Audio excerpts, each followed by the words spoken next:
Hey, hey, hey! Here we are! O seu clique no inglês, class number 10, second class of wish clauses, right? In the first class, I showed you the first, I showed you the three wish clauses, right? The three types of wish clauses.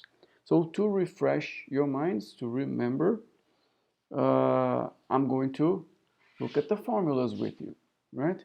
For the present situation, the first type of wish clause we saw, we have I wish I had a car with the second verb in the past, right?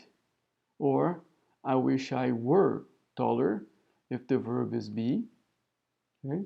You can also have I wish I was taller because this is the subjunctive. Okay?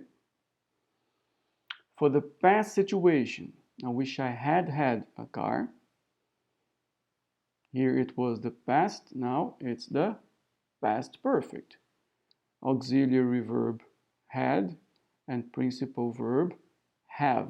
In the past participle, have, had, had.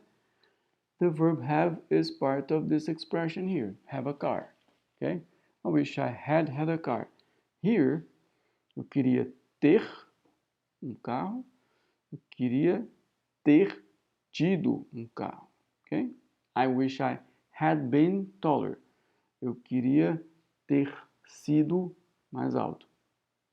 Okay? The second verb is in the past perfect, right? Second verb, because the first verb is always wish. Okay? First verb is always wish. We focus on the second verb in the formulas. Okay? And for the future situation, and here there is something you need to pay attention to.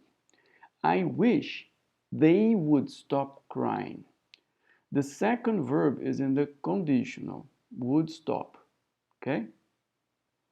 First verb is wish, second verb would stop. Why is it different? The person who wishes is not the same in the second clause. In the first two examples, look, you can have the same subject, I and I. I and I.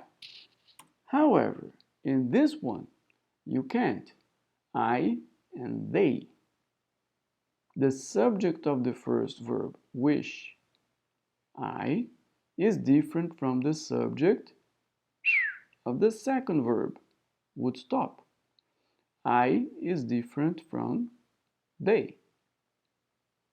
I think you remember that when we saw these wish clauses in the first class, we told you that when we think about wish as a future, in a future situation, the person who wishes has no control over this. Yes? So this is why. Okay? You need to have different subjects.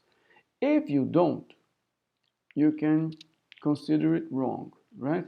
Because I can say, I wish I would stop moving my legs right now. Okay? I can't say that in English. I can say, I'd like to stop moving my legs. Okay. I want to stop moving my legs. Okay. But I can't say it, I can't express this idea using wish. All right. Let's go. These clauses become important when you see them used in relation to conditionals. So it's the relationship, right, with conditionals that I referred to, that I mentioned last class. Okay? I wish I had a lot of money, but in reality, I don't. If I did, I would travel around the world. You see, I wish I had a lot of money. If I had, right, a lot of money. If I did, I would travel around the world. Imaginary situation in the present. Okay? wish, verb in the past. Second, conditional, unreal situation in the present. And the one with the verb be. I wish I were taller, but I'm not. If I were, I would play professional basketball. Wish clause about the present, verb conditional, verb in the subjunctive, right? So, if, subjunctive, conditional, okay? The relationship between wish and if, wish and conditionals. Understanding this can help you organize your ideas in English and depend less on translation. Remember, use the formulas and organize your ideas in English, right? Also, there is one about the past. I wish you had been there, but you weren't. If you had been there, it would have been great. In fact, this person wants things to have been different in the past. I wish you had been there. If you had been there, third conditional, it would have been great. As wish in the past, third conditional.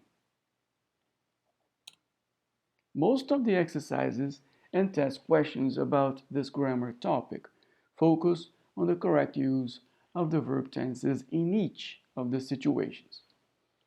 Exercises are very helpful in making these clauses familiar to you. To tell you the truth, I resisted using the formulas at first. However, it was only when I started using them in exercises that I started understanding better. So, what is my conclusion? Formulas rock. They are great. They are fantastic. They are responsible for your click in part, right? Using the formulas in exercises makes you internalize the structures that we're learning here. And this is what makes them available for you to use. Use when? When you understand, when you want to speak. They're going to be available for you. They're going to be like books on a bookshelf, ready for you to look at, go to them, and use them. This is the key. This is the secret for your click. Okay? And practice? Okay. You need some practice? Go to the quiz, go to your grammar book, do exercise, go to your grammar app, do exercise, be familiar with the relationship, right, between wish and conditionals, right? And remember, done is better than perfect. This is a quote, right, by Sheryl Sandberg. She's a writer. She works at Facebook, right? And this is a quote that if we translate it into Portuguese, it's even better, right? Feito é melhor que perfeito, right? Like here, look.